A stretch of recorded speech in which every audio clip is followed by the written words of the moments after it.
Well, here we are, back again.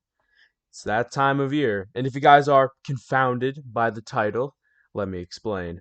As the last video of any given year, I go through every single video that I made in the past year and talk about the juicy details that you may not have known. I talk about the experiences I had, the games that I played, and the long road that we embarked on. This is Clubstep Studios Channel Rewind 2023, our fifth annual Clubstep Studios Channel Rewind. So, without further ado, I'm going to shrink myself real fast, and then I'm going to start up I'm going to start it up. So, it might take a moment.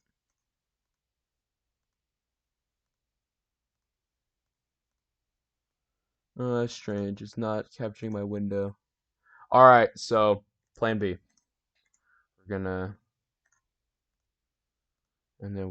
head on to display. Alright, there we go. So y'all should be seeing my camera and the screen here. So, okay. Here is an overview of my channel and my channel's videos. So, as you can see, Clubstep Studios Rewind, Channel Rewind 2022 is right here from 1 year ago. And we have to cover all of this, all the way up to Best Moments 13. So, strap in because it's going to be a long one. So, where do we start? Channel Rewind 2022. I had a lot of fun making it.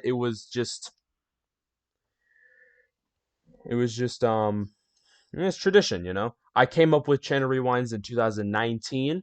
I came up with it on the day of December 31st. It wasn't something that I kind of cooked up for a long time. It was a thing that I just made on that day. I thought about it because of a little video that Markiplier did back in 2019 where he went over every single video that he made in the past year. I don't think he's ever done something like that again, but I know that he did it for just that year. And I kind of stole it and I've been using it as tradition. So every single year, December 31st, the last video, Club Studios Channel Rewind. So this video was made January 1st. Jotunheim Tower Part 2. So, for those of you who don't know, in God of War, Jotunheim Tower is the hardest gauntlet that the game will throw at you. And keep in mind, I'm playing on the Give Me a Challenge difficulty, which basically means the hard mode for the game. So, as you can see, there's Jotunheim Tower right here, and then there's the part 2. So, it took me like 2 whole hours to get through that part. And what's important about God of War is that God of War ended up being my longest series, as you could probably see here, with 26 parts. I played God of War throughout the entirety of my Christmas break in last year. So, I had a lot of fun with God of War. It is such a great game. It is super well made. It is absolutely one of the all-time greats in video games. And I mean, I'm just glad that I could have played it for as long as I did. I mean, 26 parts, that's 25 and a half hours, assuming all of these are about an hour long, if not exactly an hour long. I played that for a long time. And as you can see, I ended God of War on I ended God of War all on the same day, January 1st. Am I right on that? Let me see. Hello. So, last video on the PS4. Oh yeah, that was true. So, January 2nd. Okay, I did sort of splinter it across all that. So, back down here. Yeah, just giving you guys a taste of what we got to go through. We played a lot of games this year. Kind of proud of it. We played a lot of games this year. So, across January 1st and 2nd, we played God of War. We finished up God of War. I primarily covered God of War last year in last year's recap, but I'm just kind of going through a little bit because I don't want to say things that I've already said. But now we're going on to the new games. So Journey is a game that came out 10 years ago, maybe even longer than that, and it was the very first series that I ever recorded on the PS5. Now, I do want to say PS5 recordings are so much infinitely better than PS4 because the quality is so much better, the microphone is so much better, and the recording feature is so much better because there's a lot less risk of losing your stuff. So, I mean, the PS4, I had to like perfectly time the starting and the stopping of the recording. But on the PS5, there's some safeguards that prevent you from losing your stuff, which I think is really nice. Journey was the very first series that I ever recorded on the PS5, and I also made it the day before I started my second semester of school for that year. So I made those videos right before I started up again, and there was just something about Journey that made it so that it was like, I don't know, it felt good playing Journey right before starting the second semester, which would end up being my hardest semester of school ever, which is that's a big mess. And there's really not a lot of Journey. I recommend playing it. It's a short game, it's really well made, and the music is just absolutely spectacular. But now for the next game. As you can see, I played for quite a bit, 24 parts. Almost beat God of War in terms of longest series. Well, God of War games are known for being absurdly long. But God of War Ragnarok, which I basically played for the entire month of January, was another excellent game. I'm still debating with myself whether or not it's better than this God of War here. Some people say it is, some people say it's not. I am completely stuck whether God of War Ragnarok is better than the previous game because both of them are just absolutely they dumbfounded me of how absolutely amazing they are. And yeah, just not really a whole lot to say in terms of experience. It's just amazing. What can I say? But God of War Ragnarok, I didn't really plan to play God of War Ragnarok at first. I kind of did it because it was popular demand from people that I know. They were like, you gotta play God of War Ragnarok on the chat. You gotta play God of War Ragnarok. And I'm like, okay, I'll do it. So that's what I did. And I don't regret it at all. The game is absolutely spectacular. And basically, for the whole month of January, which January is a sucky month of the year, I just don't like the month of January, and I was glad that a game like God of War Ragnarok would be able to remedy that and make it a little more bearable. Clubstep Best Moments Comp 11 I made right after ending God of War Ragnarok, and Best Moments compilations are usually everyone's favorite. I bundle together all of my victories, all of the funny moments that come to my head, and sometimes even a little something here and there, depending on the situation or depending on the circumstances. But Club's Best Moments compilations are usually always really, they're usually always the best. At least I hear from a lot of people that they're the best. And they're also the ones that I put probably the most effort into, considering of sifting through a whole bunch of videos from the previous Best Moments compilation and then the one that I'm making now, sifting through the games and just seeing what good moments I can find in there. They're usually pretty short, about 5 to 10 minutes each. They got pretty longer as it goes on because more of these moments are getting I want to capture more of the moment because instead of like having the same 5 second clip, I want to capture more of the game. So that's Best Moments compilation 11. Dead Space remake. This game got really popular, and I looked at it, and it just looked amazing. It looked amazing. It absolutely looked spectacular. It sounded amazing. It looked like it played amazing. But then I downloaded the game and I got none of that. Which, if you see the title of my very first Dead Space remake video, "When Space Has Bad Sound Quality," I think you probably already know what's going on. If you watch my Dead Space remake series, you'll probably already guess that I didn't have such a good experience. And it's not my fault, it's not the game's fault. It's probably just the engine that it's running on just really just did not go well with my computer. I have no idea why, but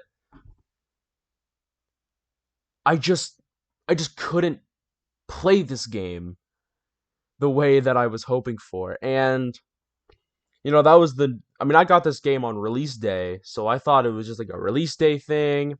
But then I see like everyone else is having this amazing experience, and I got nothing. I had to lower the quality in ways that I don't even think were even imaginable. I had to turn off things that I didn't even know we even turned on. I had to like mess with things that I had no idea what they did. I was just experimenting and seeing what worked in making the game run a little smoother. Overall, it was just a very grueling experience and a game that I really was excited for. I wanted this game to just be amazing. However, I didn't get an amazing experience. It seemed like it was super well made. It seemed really good, but I just did not have that experience playing this game. Which is why I believe that the original is better than the remake, is because I just didn't get that experience that everyone is saying it's so good. And I'm like, I didn't get that. So I played it chapter by chapter this time. I didn't play it just various parts like I did previously because I kind of figured that a chapter based series would be better. So that's what I decided to do. So because I already played Dead Space original, I kind of already knew half the stuff into the remake, so I didn't have to look up as many things, which was pretty good, I'd say. So yeah, I would recommend Dead Space Remake if you can have it on a device that can run the game well, because my computer definitely did not. All right, the next game was Spider-Man. Also, here's a detail that you guys probably didn't know. You want to know what game I was supposed to play after Dead Space Remake? Dark Souls 2. I planned on playing Dark Souls 2 right after the Dead Space Remake, and it didn't work because Dark Souls 2 is a very difficult game. It's probably the most difficult Souls game I have ever dived into, and I was just not ready to play it yet. So I shoved it into the future, and I just kind of said, you know what, I'll work at it, give it more time. In fact, the reason why the Dead Space remake took as long as it did to fully complete, because I started this like in January and then I ended in late February ish, maybe like late mid February. See, when did I finish this game?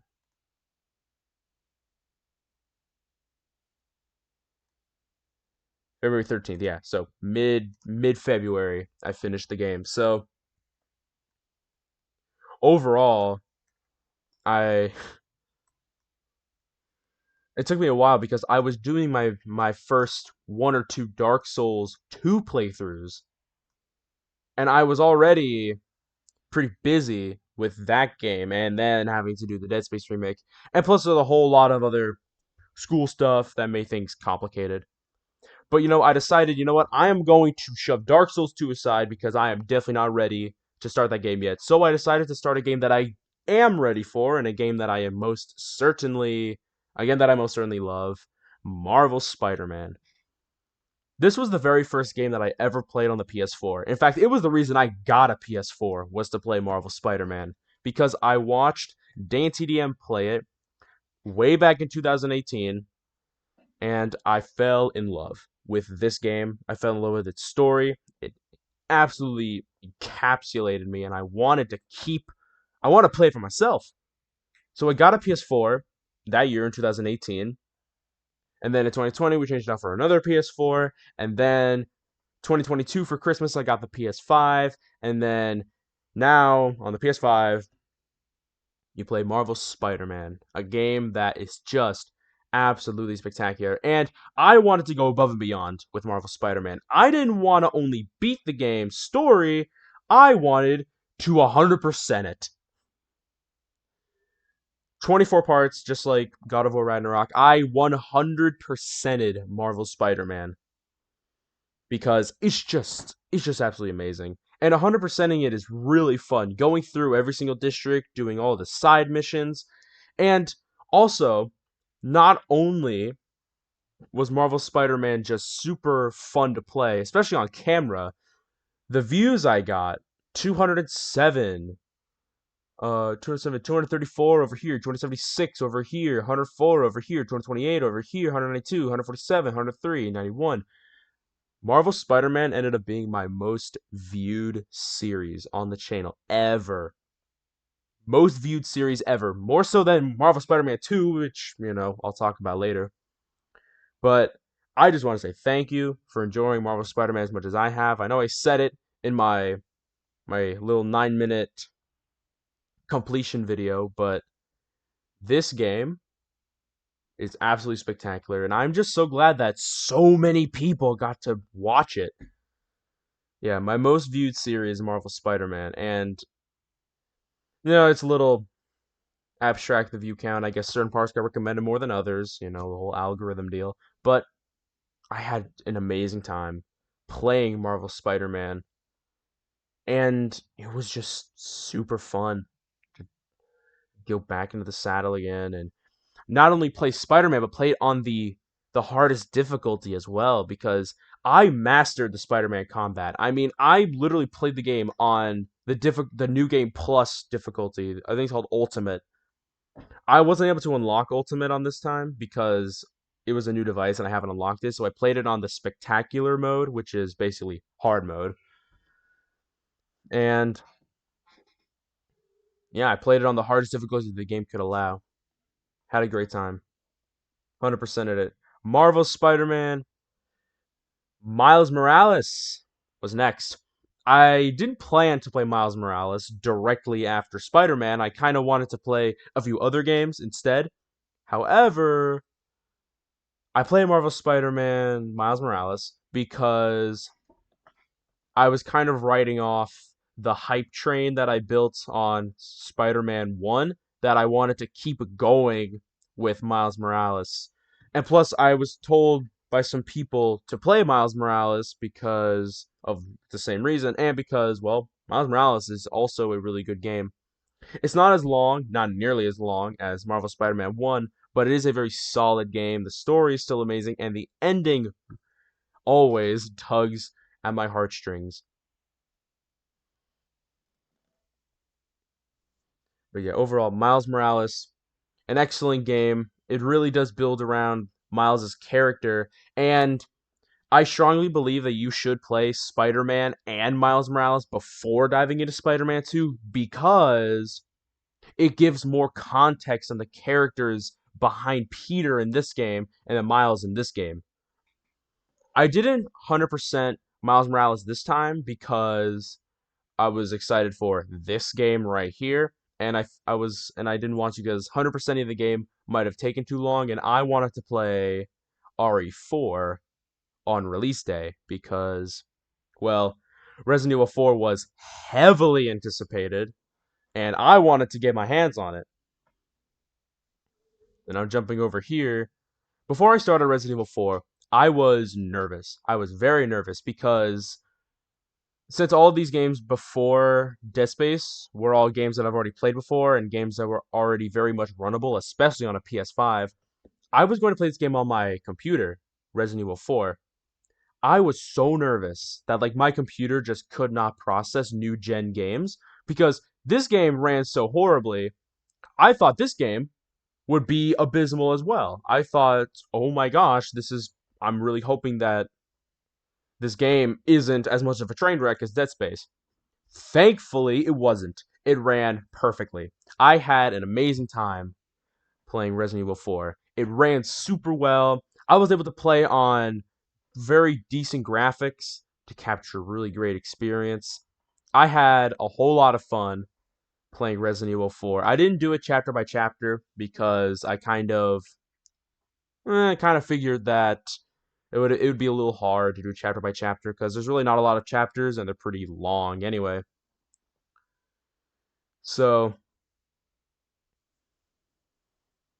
I just decided to play 16 parts of Resident Evil 4 remake by myself. I thought about playing the Resident Evil 4 original version as my series, but then I saw the release trailer for Resident Evil 4 remake way back last year, way back in 2022, and I'm like, I'm gonna wait for that and then play the remake instead of going back to the original RE4. I did go back and play the original RE4 on VR of all things, but I still had a great time. But yeah, overall, Resident Evil 4 nominated for Game of the Year as well, which is absolutely nuts. I knew probably it didn't win, but like I was rooting for it. You have to believe me, I was rooting for Resident Evil 4. It was just a spectacular game. All right, so now we jump into my spring break.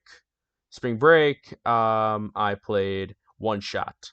One Shot is an indie game that sort of is one of those kind of meta games that sort of breaks the mold. It's a very popular thing back in 2016 when the game was released to kind of do things on your computer, like outside on the desktop or your files. And it seemed like the game was like breaking out of being a game and going into the real world, which is usually a little spooky, but it's also pretty cool. So I had a lot of fun with One Shot. It's a short game. I played it for a little bit. I mean, I basically played it for like the whole week for spring break. And of course, the main character, Nico, is absolutely adorable. So if you like indie games that are sort of Undertale style with cute protagonists, One Shot is most certainly for you because I had a lot of fun. And of course, if this is anything to go by, the ending is another one that will tug at your heartstrings, depending on which one you get. It depends on it depends on the one that you choose. All right. Complete 180 from that. Choo Choo Charles. I played Choo Choo Charles in about April-ish. Yeah, because like this was March into April. This was spring break, so probably like Easter week, April-ish. This was like late. This was late April. Choo Choo Charles. By One Shot, I wanted to play short games. I wanted to play games that I could complete in like 5 parts or less because I didn't want to play any big games because I had something big cooked up for later, and I didn't want to have a game that was long ruin that. So what I did was I played short games, so like One Shot and then Choo Choo Charles. Choo Choo Charles ended up being 4 parts, and I didn't think much of it. I mean, it got popular last year around Christmas time, and everyone was going crazy about it. So I figured I'm a little late to the bandwagon, but why not give it a shot? It ended up serving me quite well because 131 views, 107 views, 112 views, 529 views. Fighting Fire with Fire. That is my most viewed video. Part 4 finale Choo Choo Charles is my most viewed video on the channel at 529 views, which is absolutely insane. And I I really just didn't believe that Choo Choo Charles of all things was my most viewed series, or not my most viewed series, my most viewed had my most viewed video in it. It's a very good game. It's short, it's funny. It is a very silly premise, right? A demon spider train trying to kill you. I mean, it's silly. All right, so then I played Oxenfree. Oxenfree is a game that was recommended to me by a family member who said that it had some good mechanics.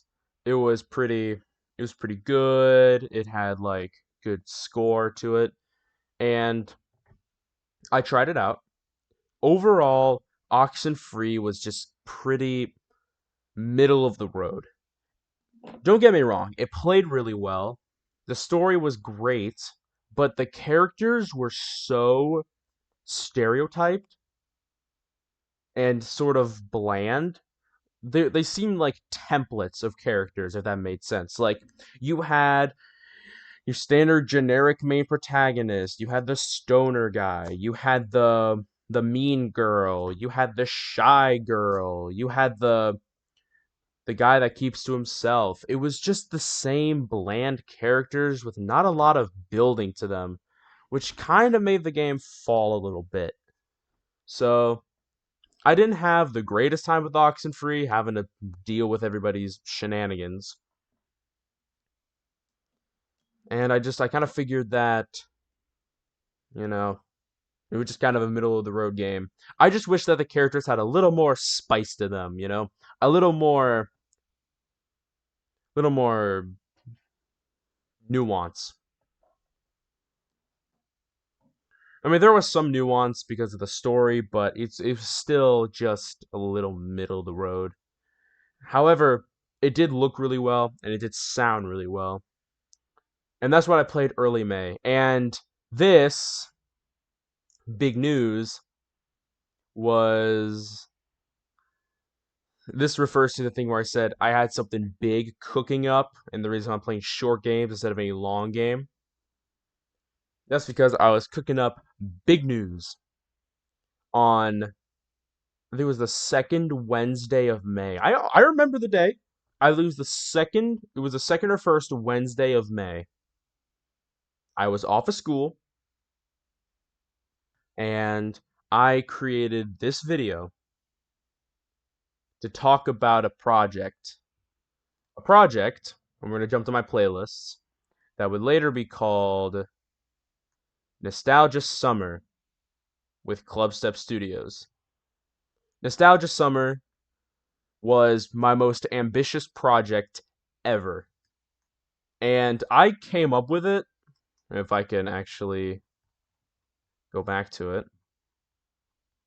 I came up with Nostalgia Summer as far back as here in January. I was playing God of War Ragnarok when I came up with what would later become Nostalgia Summer. So Big News talks about Nostalgia Summer and the entire game lineup that came from it. So for the basic rundown, Nostalgia Summer was a project that I made where I played 10 games, each of which had a sort of nostalgic factor to it.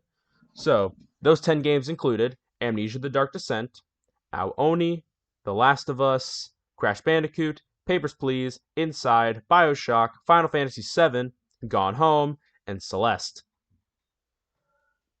So those 10 games I played over the 2.5 months of my summer break, and overall I had an amazing time playing games that I either played before, like Crash Bandicoot and Last of Us, and games that I haven't played before, like Amnesia, Oni, and a whole lot of the other ones.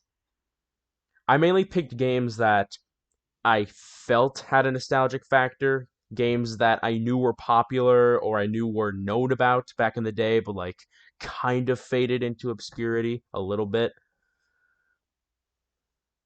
And I did that because I love nostalgia. I mean, nostalgia is usually my greatest weakness when it comes to rating games because I have such a nostalgia bias. So I wanted to play a game that or games that had that sort of factor to it. And I made this video the very first day of my summer vacation, and then I made this video and then these two on my very last day of summer vacation. And as the last episode of Nostalgia Summer, Celeste Part 3 finale. I mean, going through all the games as because this is a channel rewind, and we're going to talk about them. So, beginning with Amnesia the Dark Descent. Amnesia the Dark Descent, I wanted to play first because I actually planned on playing Amnesia the Dark Descent way back in 2020, and I never got around to doing it. Amnesia the Dark Descent was in my very first What Game Do You Want Me to Play? Which is, I've done that twice, and I'm planning to do it a third time pretty soon, but in the very first What Game Do You Want Me to Play that I made in 2020, I proposed to do Amnesia Dark Descent. It didn't win, it didn't even get close, but I was going to play it and then I dropped it because I was focusing on other games. and because quarantine happened, and it's a whole mess. But I put off Amnesia Dark Descent, and I decided I'm gonna get back into playing the game. I'm gonna give it the chance that it deserves. Overall, Amnesia Dark Descent is an amazing game. I can see why in 2010 it became stupid popular. YouTube gamers everywhere were playing it, especially like in later years like 2011, 2012. The custom stories, all that fun stuff. It just Dark Descent will always forever be the most famous Amnesia game. I mean, there are still Amnesia games that are being made. I mean, there's one called The Bunker that released a few months ago, but Dark Descent will always be that most popular game. And that's why I decided to kick it off for Nostalgia Summer with Amnesia Dark Descent. It is truly scary because of the sanity meter and the things changing and the walls moving and your FOV going up and down. It's like they will mess with you. And I can imagine it did that in 2010, especially from an indie studio. Absolutely amazing. So I would highly recommend Amnesia Dark Descent. It was the best way to kick off Nostalgia Summer. All right, Ao Oni. So I included Ao Oni because I haven't played the game before. Actually, I think I did, but I played on the original Japanese version because I couldn't get the English version. So I had to do a lot of looking it up and translating, but I don't think I ever finished the game. However, it took me a stupid amount of time to download out Oni because since the game is so old and there really is no reliable way of getting your hands on the game, it took me a ridiculous amount of time to find a source of the game, any sort of website that I could get the game from. And then after that, I had to do even more steps on even opening the game. It was a little ridiculous, but I included out Oni because I got the idea of watching I got the idea of the entire Nostalgia Summer by watching, or rather rewatching, Corey Kenshin's Ao Oni series. I was struck with a wave of nostalgia just thinking about this game, and then I decided, what if I do something like that? But I span it over 10 games. So I came up with the list of the 10 games I would be doing for Nostalgia Summer on that day, which was like almost a year ago, which is funny. But yeah, 4 parts. Ao Oni is a short game. I think it got a movie as well, which is absolutely ridiculous. Especially, I just think it's really funny. I think it got a movie as well. But one of my best moments came from Ao Oni as I absolutely broke. I broke his ankles nearly as good as Corey Kenshin did. I still don't even know how I did it, but I did. You want to watch it, you can. I put it in a best moments compilation later on down the line as well. But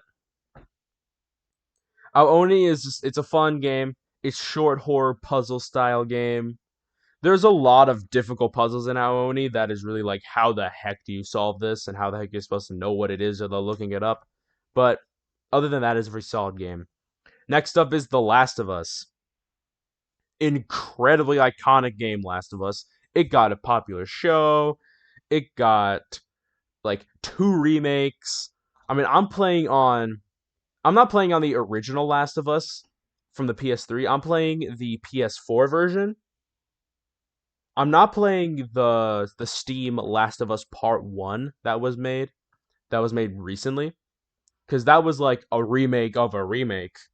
But The Last of Us, I'm playing on The Last of Us Remastered. I think that's what it's called. The Last of Us Remastered, which was basically the PS4 version of this game. And I did that because I didn't want to pay for the part 1 because I already had the game. I could just, transfer it over and just play it myself. So, that's what I did. I first played The Last of Us in 2020 during the summer, and I kind of want an excuse to play it myself. It is an amazing game. All right, the score, iconic. The characters have so much nuance it makes Oxenfree look even worse. But there's just not a lot to really say about The Last of Us that hasn't already been said. The game is just spectacular, and 12 parts, and of course, biggest dilemma gaming history. The ending of The Last of Us is so profound that it's so profound and it's so, you know, super stunning is what it is. Because if you haven't played The Last of Us, I'm not gonna say the ending just in case, you haven't played it, but definitely play it yourself. But the ending is one that leaves you usually leaves you puzzled, especially because it is a really big dilemma. And I really couldn't capture that again in that video because like I haven't played it for the first time and I played it for like multiple other playthroughs previously. But other than that, it's such a great game. And even though I already played it before, it still captured me, even if it was my first playthrough. So that was amazing. Crash Bandicoot ended up being game number 4 on the list. I played it after I came back from vacation. I finished Last of Us Part 12, and then I went on a vacation out of out of town, and I came back and I played Crash Bandicoot. And I didn't play for very long, but Crash Bandicoot. I know the thumbnail is of the '90s Bandicoot, but I played on the Insane Trilogy version, and I only played the first game. I didn't play the whole trilogy. I just played the first game. So I got through the main game from parts 1 to 4, and then I did the bonus level Stormy Ascent in part 5, which you can see right there. Stormy Ascent is no joke. It is hard. I was able to do it in time, but oh boy, it was not easy. Yeah, I was able to be. Yeah, I forgot what I was able to be Cortex quickly, like a few minutes into the video or like later. Well, regardless, I had a fun time playing Crash Bandicoot. Another one of the games that I first played on the PS4 because I wanted to play Crash Bandicoot for a long time beforehand, and then I got the trilogy, and then I played the trilogy years before Clubstep Studios was even a thing. But the first game was always the one that captured me the most. In fact, I 100%ed the first game. I didn't even do that for the other ones. But I am planning on playing the second Crash Bandicoot sometime in the future, so definitely be ready for that. Would recommend. All right, Papers, Please. Papers, Please is just iconic. It's a very iconic game. It came out in 2013, and people are still playing it to this day. Let's Players have made Papers, Please a popular game, and because of that, it was no question that Papers, Please would be in Nostalgia Summer because old game, iconic, nostalgia just made sense. And I had a whole lot of fun. In fact, Papers, Please takes the cake for being the only video game that I've ever taken notes for. Actually, no, that's a lie. One of the only games that I've taken written notes on. I've taken notes on games before. I've done it with Subnautica, and I did it with 100%ing Crash Bandicoot. But I have never had a written note on a game before until Papers, Please showed up, where I wrote down every single state, and I wrote down every single rules. I wrote down their seal. I wrote down their cities, and so I didn't have to sift through the main logbook and then flip through the pages and try to sign in as many people as possible. So I was able to just look at my notes and then play the game. I got ridiculously good at multitasking because of Papers, Please. So a lot of Papers, Please involves getting like well over 30-ish endings. I think there's 30 endings in the game. In fact, I got my first ending here in part 2.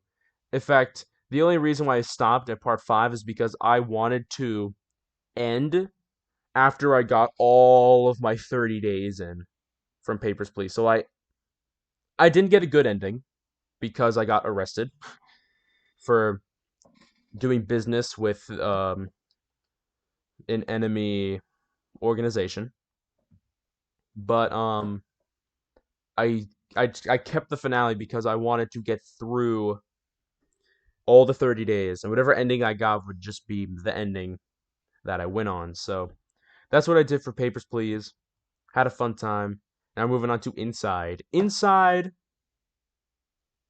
is a game that was made by the people that made Limbo, a game that I played in January of 2021. So, as you can see, with the title The Return of Jimbo, Jimbo was the name that I gave the main character from Limbo. And I thought it was funny because Jimbo rhymes with limbo. So I was just like, it's funny. So I decided to just rename the guy from Inside Jimbo as homage to the main character from Limbo. But overall, I think Inside is a much better game. I like the color scheme for Inside. It's very Little Nightmares-y. In fact, I think Little Nightmares was inspired by Inside. I think, based on the way both of the games correlate. But overall, I had such a fun time playing Inside. The ending was really weird, though. Like, if you haven't seen the ending for Inside, it's really strange. And I'm not really sure how to feel about it. But other than that, it's a good game. So, moving on to game number 7, BioShock. I played on the remastered version of BioShock. In fact, because when I bought the remastered version on Steam, it came with the original BioShock, but I decided to stick with the remastered version just because of, better experience. BioShock is a really good game. The only thing that I really have against BioShock is its twist villain. Throughout the whole game, or at least throughout most of the game, you're kind of led to believe that the founder of Rapture, which is the city in the game, it's like an underwater city, it's called Rapture. You're led to believe that the founder of Rapture is supposed to be the bad guy, but the bad guy ends up being the guy that is helping you throughout the missions because in the early game there is a guy named Atlas who is telling you where to go. He's helping you complete stuff and do stuff and tell you where to go. And he seems like he's helping out, right? It seems like he's on your side. But then you realize that he's the bad guy and he's been using you. And his name isn't Atlas, but his name is Fontaine. So you kill Fontaine. Fontaine is a ridiculously easy final boss to the point where it was almost disappointing. But yeah, I mean, Fontaine was just a stupid easy boss. And I got the good ending because I decided to save all of the. I forgot what they were called, but it was the little girls that have like these guys, the little girls that like control these guys. I decided to save them all instead of farming them for more currency. So I got the good ending because of that, and it was pretty cool. All right, so I would recommend BioShock. I do love the atmosphere. The way it ties into like old 1950s culture is also pretty cool. But I just really did not like the twist villain. I thought that could have been better, if at all necessary. Next one is Final Fantasy VII. Final Fantasy VII, of which 21 parts, was just an absolute beast of a game. I already knew it was a beast of a game before I even played it because I I looked up the amount of time that it took to play the game and I knew that it was going to be long. But I had a goal in mind to beat all 10 of the games before summer vacation ends. So I play Final Fantasy 7 and I'm going through it and I'm like, okay, like I'm getting through it at a pretty good rate. I took a bit of a break around probably around here ish. I forgot where I took a break. It was somewhere around here, and I was like a bit of a few days break. And by then, I only had like 2 weeks left of summer vacation before school started up again. So I was pumping out content. I think I was doing double uploads even at some point. And then you can see this video here, Face to Face with Destiny Part 20, 6 hours and 4 minutes. In fact, from that day, I was determined to beat Final Fantasy VII on that video, that 6 hour video. But the thing was, I've been playing the game for 6 hours. It was 10 p.m. and I was just tired, man. I was tired. And I know some of you could argue that 10 p.m. is like a normal time to be awake, but not this guy. So I was tired. So I was just like, and then I encountered a boss that was just super hard. It was called the Whisper Bahamut. It was like a dragon form of all of the elements throughout the game, and it was super hard, man. And me being tired certainly didn't help. So I just hung it up. I was just like, no, we're just gonna skip that. And then the next day, I did I did the finale for Final Fantasy VII, the Part 21 finale, where I spent the entire video beating Sephiroth, the final boss. And if you thought that the Whisper Bahamut was hard, Sephiroth was 10 times as hard as the Whisper Bahamut. Sephiroth took 4 hours to beat. 4 hours. I know it's not shown in that video link there, but I had 3 outtakes of these hour-long videos, and I kept cutting them and cutting them and cutting them because I didn't want to publish them. And I spent, with no rest, no breaks, 4 hours sitting in this chair playing Final Fantasy VII, trying to beat Sephiroth. It was a challenge. I played on the normal mode, by the way. I didn't even play it on the hard difficulty. And on the normal mode, the game gave me such a rough time. But, you know, we pulled through. I beat Sephiroth, and I was able to finally end the game. But I do have to say, right before I move on to the next one, this video right here, World's Strangest Fight, the video revolves around me going to this underground fight club to get to this one guy that has my friend. And to do that, I had to fight a bunch of enemies, and that's like fine enough, right? You go through the first fight easy, second fight absolute cakewalk, third fight a little hard, but we pull through, and then the bonus round, and I'm like, okay, like what are they gonna throw at me?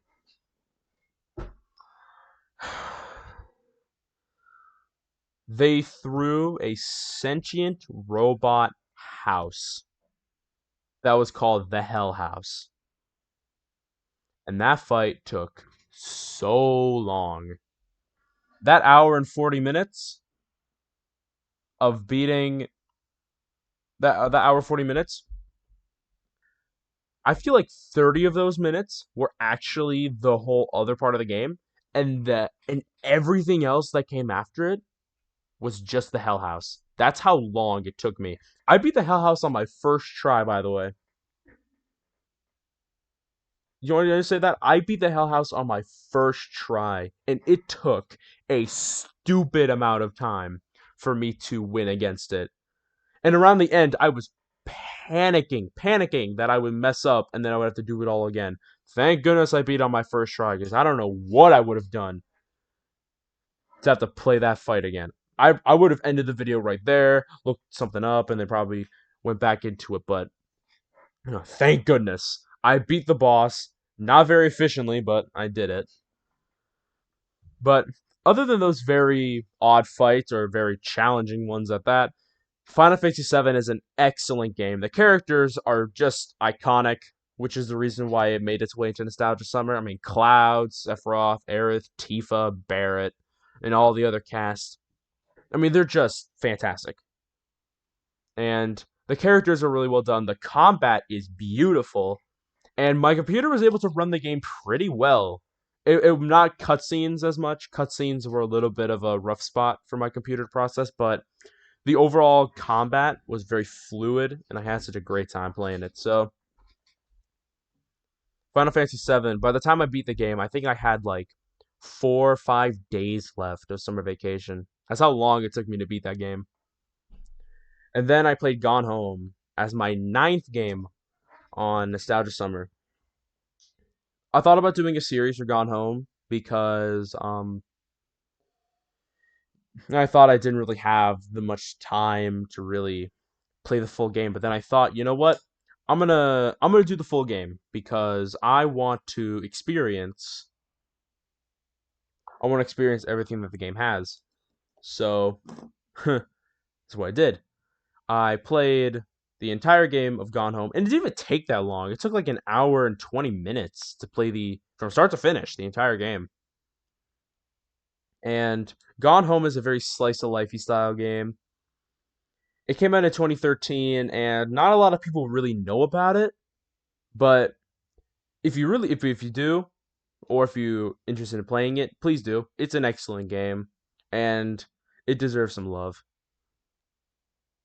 All right, there's not really much I have to say about it. It is short, but the way that it plays is also really nice. The way it unravels the mystery of why you're home alone when you're supposed to have like your whole family greet you. It's just nice. Game number 10, one that is incredibly fitting to end on, Celeste. Game out of 2018. People are still playing this game to this day. People are still doing speed runs and other crazy modes of Celeste. I don't do all the crazy B side, C side, or whatever the heck you call them. I don't really do that because, well, that would take way too long. I only played the main game, so basically all the way up to the top of the mountain.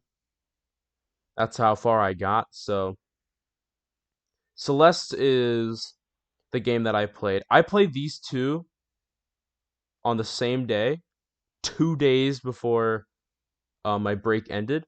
And then these videos I made on my very last day of summer vacation. I started school tomorrow from these two videos. And I just wanted to say my Nostalgia Summer closing remarks. I made that thumbnail on Google Slides. If that doesn't invalidate me as a content creator, I don't know what does. I mean, I made this thumbnail on Google Slides. If it's not obvious enough, I made it on Google Slides. I mean, hey, it took me longer than all my other thumbnails. I put because every single one of these thumbnails is me putting the image of the game. I go on IBIS Paint on my iPad and I just scribble part and then whatever number it is. And then if it's the last episode, I put finale. And I can't even do it right because half the words are cropped in the bottom. So it doesn't even look that good. You have to get like a device that can look at the full thumbnail instead of cropping a little bit of it off. But yeah, well, regardless, Celeste was an excellent game. It's one that's it's challenging, but it wants you to win. It's not like Dark Souls, which is like, I want to give you the worst experience imaginable and you're going to suffer through it. Celeste is like, Celeste challenges you, but it wants you to win, which is really refreshing. All right. Right after Celeste, I think it was like a week later, I played Five Nights at Freddy's Security Breach Ruin DLC. Ruin was good. It was short, it was sweet. I didn't like the ending, or at least the one that I got.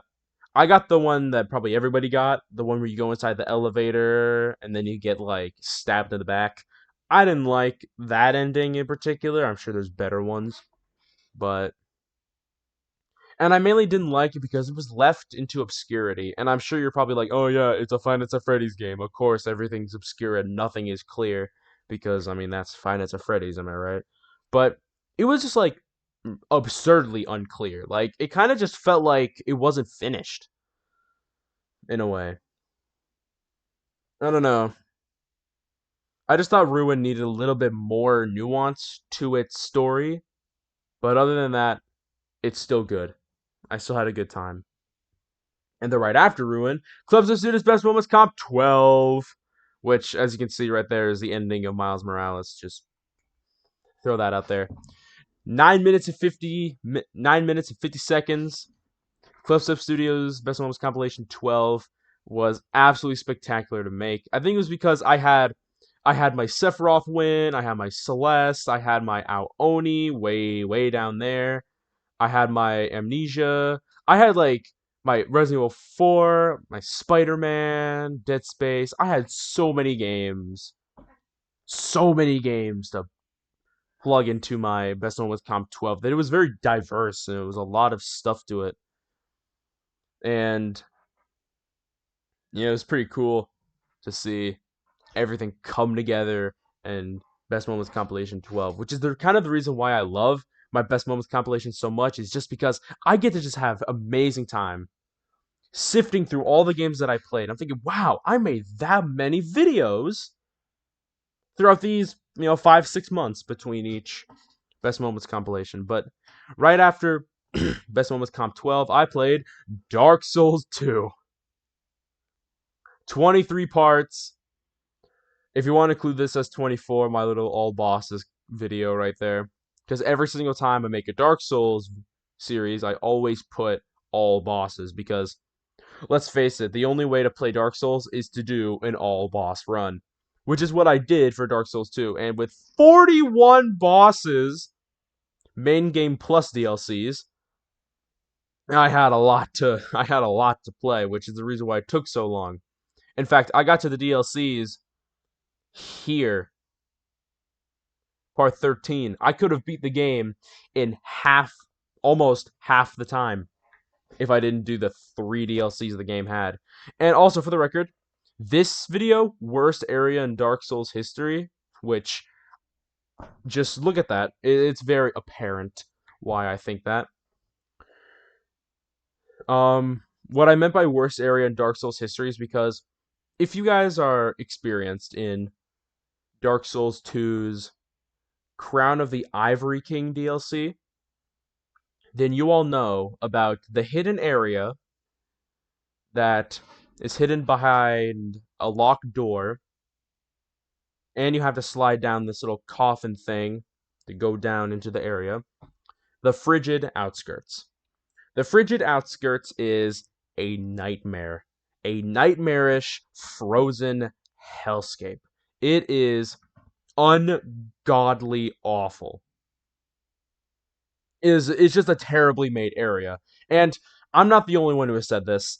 So many people across YouTube have complained and complained about the Frigid Outskirts, so I don't really have to, but I had a terrible time. I had a whole night where I could not sleep because I was so nervous about not being able to pull off this boss fight, because the boss fight of the Frigid Outskirts is called Ludenzahlen, the King's Pets, which are reskins of a previous boss called Ava, the King's Pet. Ava is a good boss because it's well made, the run back is easy, and the mechanic is pretty cool. We have to find the item to make Ava visible. Not so much with Ludenzahlen, the King's Pets. They're bland, they're unoriginal, the arena sucks, the run back sucks. I could complain for hours about why I hate Ludenzahlen, frankly, but overall, I just had a very terrible time with this area. But once I did it, I was over the moon about it. And then we did the Crown of the Ivory King DLC. Well, we finished it rather with this video, and then we beat Dark Souls 2. But I mean, I played this the entire month of August. Basically, the entire month of August, I played Dark Souls 2. Because the start of August I did Celeste, and then I did Ruin a week later, and then for the whole rest of August I did Dark Souls 2. And this 2-hour video, Dark Souls 2 All Bosses, was an all-day ordeal. I mean, I started making it at like noon, and I finished at like, I think it was like maybe 8 or 9 p.m. or something ridiculous. The video actually finally got released. It was ridiculous. I mean, after you play a game for so long, you kind of get like a little attached to it, and that's kind of what happened with Dark Souls 2. It was a little sad to see it go, but I was also a little happy to see it go because I knew that this wouldn't happen again. But anyways, moving on. Actually, no, before we move on, I want to talk about Dark Souls 2 a little bit more because the game, in my opinion, is almost good, if that makes sense. It's so close to being good. The story is great. The world building is absolutely just one of the best in any Souls game. And Majula is the greatest main hub in any Souls game that I've ever played. It's better than Firelink Shrine and Dark Souls 1 and 3. It's better than the Hunter's Dream. And I don't really know about the other main hubs. I haven't played the other games. But Dark Souls 2's Majula is just spectacular. So now, moving on. Okay, Resident Evil 5. Resident Evil 5 is another really good. It's a good game. It's not the best Resident Evil by a long shot because the game is very actiony. There's very little horror involved, if any, with Resident Evil 5. I mean, the gameplay was just bang bang bang bang bang bang bang. I mean, you could probably see in the main cover that Chris and then his partner Sheva are both are both tackling the circumstances in front of them. But you know what I wish? I wish that I could, and I'm sure this might be already a thing, and I could just make stuff up. But I think it'd be really cool if Chris and Sheva could would be co-op, and we could have a two-player Resident Evil 5 where we play as Chris and Sheva. I just think that'd be so cool if they could make a two-player Resident Evil 5. I think that would be really fun. But a lot of Resident Evil 5 was just rationing out materials with Chris and Sheva, going through just obscenely ridiculous hordes of enemies, and just burning through the game. The ending was good though. I did like the ending. It was really cool. So I would play Resident Evil 5. You know, if you're like me and you're doing a Resident Evil marathon and you're like going through all the games, don't skip on Resident Evil 5. It's a very solid game. I'm not sure you would do that in a marathon anyway, but just figured I mention. All right, Until Dawn. Until Dawn is another really good game. Except my problem with Until Dawn is that it is super hard to like make everybody survive because it's really hard to kill off certain characters and it's really easy to kill off others. So there's always a little bit of like I play through the game. And even if I haven't played the game in so long, just like this playthrough here, I still keep making the same mistakes because they're just so easy to make. Not to mention,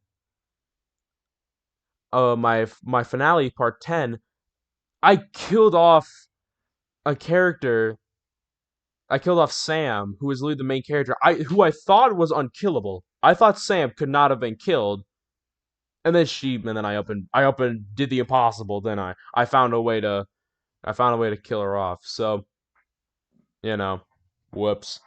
And plus, it was super sad because if you know anything about the last moments of Until Dawn in the little lodge where you have to like keep the controller still and then one by one the characters run out and then all that's left is Sam. I choked on the last one. I killed Sam and I was denied the really cool cutscene of Sam running and then pulling the light switch and then lighting the whole place ablaze. That was going to be in the best moments compilation, but then I choked. So that's on me, but you know, it's it sucks, but what can you do? I did beat the game, but I was not happy about the way that I beat the game. And it's not the game's fault, it is mine, but I was just not happy about the way I beat the game. All right, Elder Scrolls 1, a little one off. video. I wanted to play Elder Scrolls 1 because I actually, oh gosh. Sorry, I'm trying to itch my ear. Oh, sorry about that. I wanted to play Elder Scrolls 1 because I planned on playing Elder Scrolls the series a while back, and I thought that, oh, maybe I could play like a really old game just to get back into the mood. I looked at how long this game was. It's over 30 hours, the main campaign for Elder Scrolls 1, and I'm like, heck nah, I'm not doing that. So, I made a one off. I got past the first area, got into like a hotel, and I just called it a day because I figured it'd be absolutely ridiculously hard to try and figure out what to do after that. Is not for me because if there's anything you should know about old games from the 90s are stupid hard and they are incredibly confusing to figure out, and I just could not. So yeah, I did what I could, but yeah, well,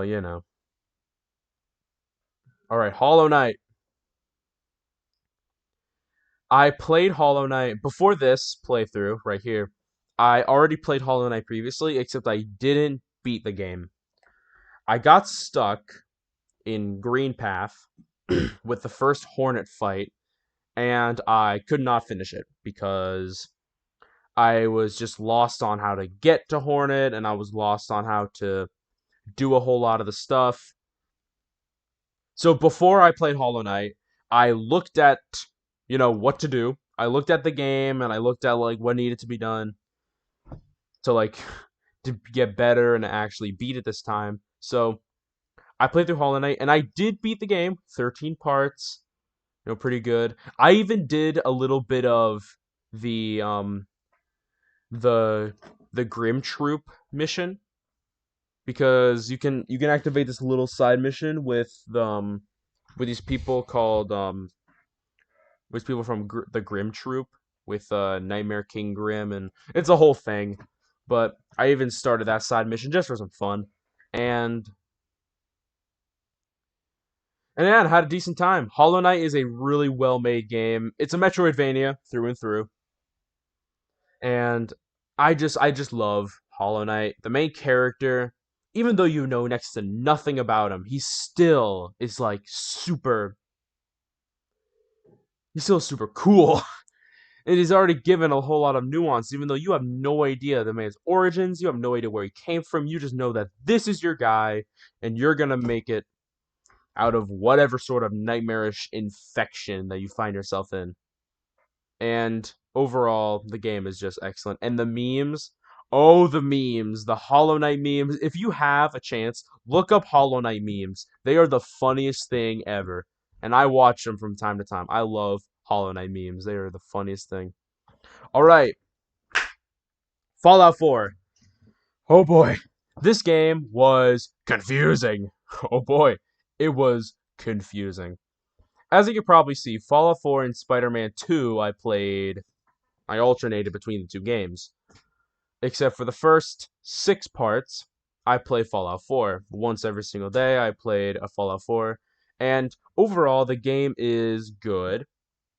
But it's so hard to, like, get supplies, get good weapons, conserve ammo, because you're constantly thrown into fight after fight after fight of hordes of enemies and using all of your abilities. And it's also stupidly hard to level up and get anything new.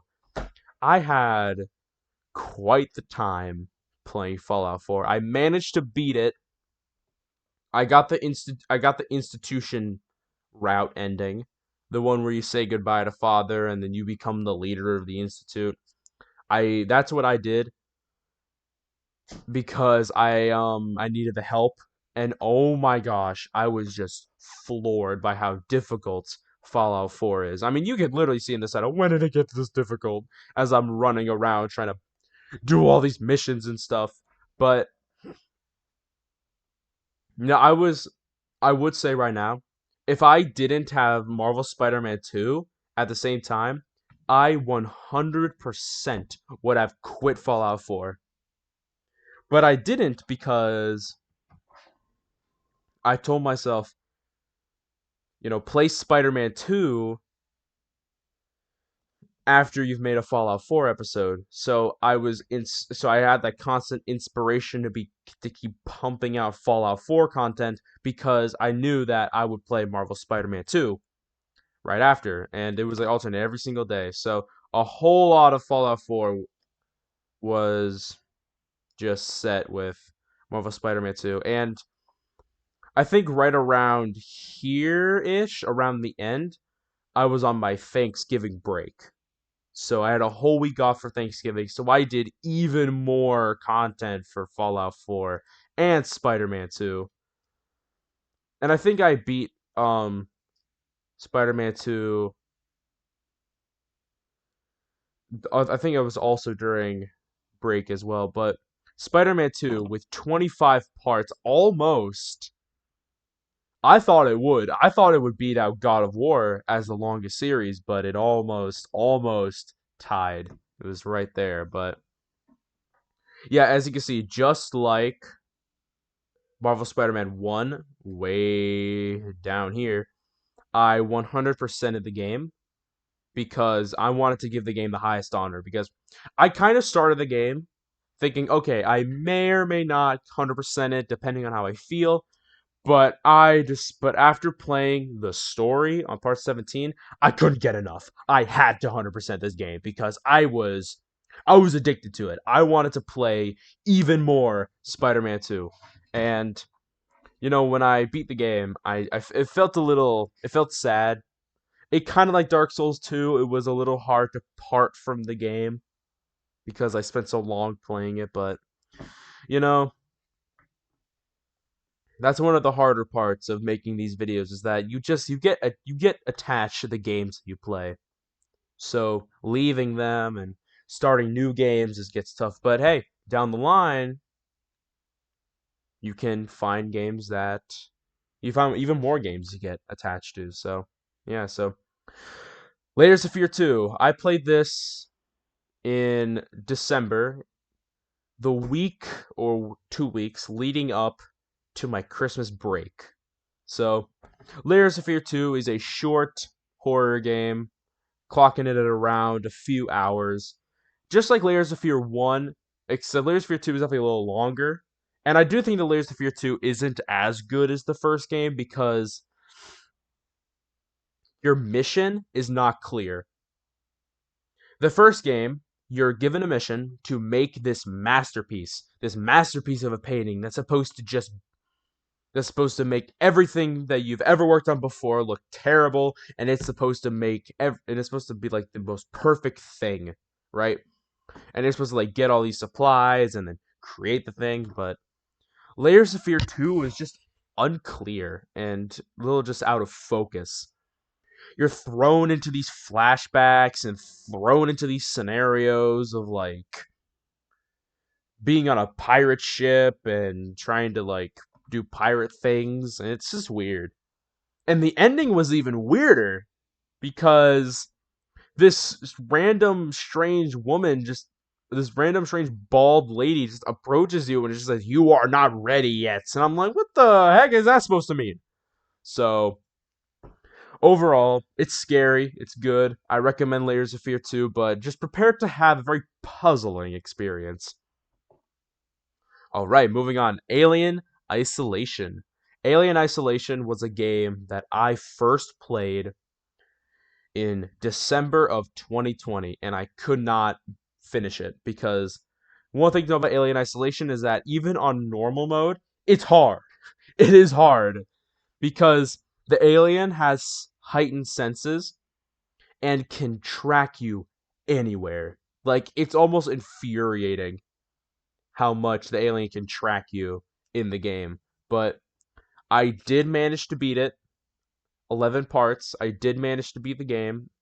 And I started this right when Christmas break began, my very first Alien Isolation video, and then over the course of 2-ish weeks, I beat Alien Isolation, and I had a good time overall. It was fun, you know, playing through parts that I remembered, and then all of a sudden jumping into uncharted territory. And I still uploaded this to my Alien Isolation playlist, so If you go there, you're gonna see my old Alien Isolation series, and then you're gonna see my new one. So I figured that because I don't know, it would have been weird if I made two playlists, so I just bundled it all to the same one. Definitely play the game. It's scary. It's really good at being scary. Alien Isolation is really good at being scary. It looks super good. Like the game came out in 2014 and it looks super good, especially for a game made so long ago, almost 10 years ago. The game looks really good. And I want to commend this game because it's absolutely wonderful. It is a little infuriating when you're constantly being tracked by the alien, you're given no time to breathe, but I mean, you get through that, it's super good. And then the final game that I played, Shadow of the Colossus. Okay, Shadow of the Colossus is, well, it's challenging. I'll give it that. But my biggest complaint with Shadow of the Colossus is its game mechanics. You're constantly having to fight the camera, and if you don't know what that means, so let me tell you. So there are certain games that have a set camera, right? The camera will like auto move on its own to kind of fit where you want the character to be. But sometimes you're given the choice, but like most often than not, you're given the choice to move the camera yourself. And when you move the camera yourself and then you let go of the, usually it's the right joystick on a controller that moves the camera, but when you let go of that right joystick, the camera resets itself back into that automatic state. And that sounds okay, right? I mean, that sounds normal, right? It's automatically moves and you can move it yourself. But the thing is, sometimes the auto camera can do a lot more harm than good, and I want to move the camera in an angle that's better for me. However, the camera doesn't think that way and only wants to do what it wants to do. So you can see what I mean. Like I have to fight the camera to make sure it does what I want to do because you don't get free reign over your camera angle because the camera automatically sets itself. And that problem is made even worse when you're riding the horse. Because you ride a horse to like get to you get to the Colossus fights, and it's even worse because the camera will move even more as you're riding the horse. And some of the boss fights, some of the Colossus fights rely on using the horse. So you can imagine, I'm trying to, like, imagine there's a controller in my hand.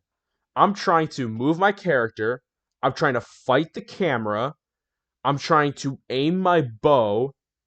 And I'm trying to, and I'm trying to, and I'm trying to, like, Yes, I'm trying to hold my bow and I'm trying to aim my bow, if that makes sense.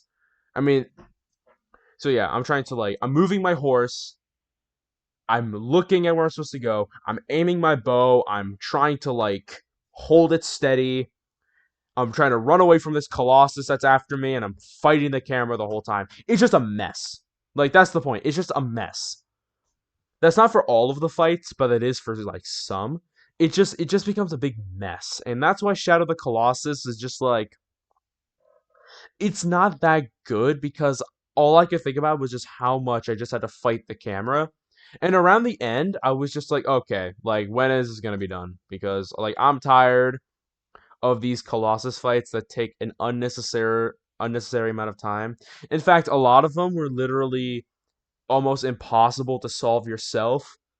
Like I had to look them up mid-fight because I just could not figure out for the life of me how I was supposed to do it. And I'm looking at the comments on the videos, the tutorials, and everyone is saying the same thing. How the heck are you supposed to? How is any human supposed to figure that out without prior knowledge? And I just find that very apparent because that's the biggest downfall with Shadow of the Colossus is the janky mechanics, the way that it doesn't even the way that the boss fights are unclear, and the way that getting to them is unclear because you're given no direction on how to get to the Colossus fights. In fact, the only Colossus fight of 16, or however the of 16 total Colossus fights, the only one that I got to without using an online map was one, and it was the first one because all I did was just go perfectly straight from the shrine, and then there was a cutscene that played, and there was a climbing tutorial, so I knew that something had to be there. It's not a bad game, but it's also not a good game. And this is the remake version because the original came out in 2005, so this is the remake version. But now we come to a video they made 2 hours ago. Clubstep Studios Best Moments Compilation 13 at 10 minutes. I wanted to capture most of the game, so that's why I filmed longer moments with Clubstep Studios Best Moments Comp 13. I wanted to capture more of the game because there are a lot of games that I wanted to just encapsulate in Best Moments 13. And from Dark Souls 2 onward, which I played a myriad of games. I mean, I played like what Dark Souls 2, Resident Evil 5, Until Dawn, Elder Scrolls 1, Hollow Knight, Fallout 4, Spider-Man 2, Layers of Fear, Alien Isolation, The Shadow of the Colossus. I played a lot of games from Best Ones Comp 12 to 13. So put it all into a Best Moments compilation, and there you go. And would you look at that? No more videos left. We finally reached the top of the page. 119 subscribers, 954 videos. As time goes on, those numbers will go up. I hope. But one thing will stay the same. And that's the fact that Clubstep Studios, this whole channel that you see here, was one of, if not the best things that I've ever done in my life. Because it's not I didn't make the channel to be popular. I didn't make it to get views. I didn't make it to get money off of YouTube. I made it because I just wanted to play some games and I just wanted to put them on a site that I can archive my first playthrough or whatever playthrough, share them with family, share them with friends. This whole thing, these 4 years, almost 5 years of Clubstep Studios has taught me one thing, and it's just that never set boundaries for yourself. Always seek on pushing yourself farther, and there are no limits to what you can do. The only limits that you put on yourself are the ones that you make. That doesn't I that okay. The only limits that are on you are the ones that you make. There. That's better because a lot of people believe that they just can't do stuff because of their age, their gender, their profession, or their circumstances in life, but it's not the case. And the reason why this channel taught me that is because I believed that certain games, were just not for me. Like I believe that RPG games, open world games were just not my thing. I thought, I don't want to play those games because, I mean, they're just not my style. Like, I like my big story horror games. But then, as the channel grew, so did my taste in video games.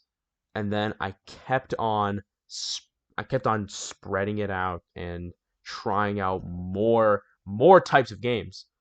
I ended up with a newfound appreciation for the art of video game making and the work that goes into making such an excellent game. So, before I go, thank you to all of the amazing developers that have made these games for the past year. Everything. I mean, even before the year, thank you to all the amazing developers that have spent resources, time, people, energy into making a video game that people can enjoy. And with that, I believe that we have reached an outro. I hope you guys have a great year next year. 2023 was a ride, and I believe that we will play so many more amazing games in 2024. So, I'll see you there. Goodbye.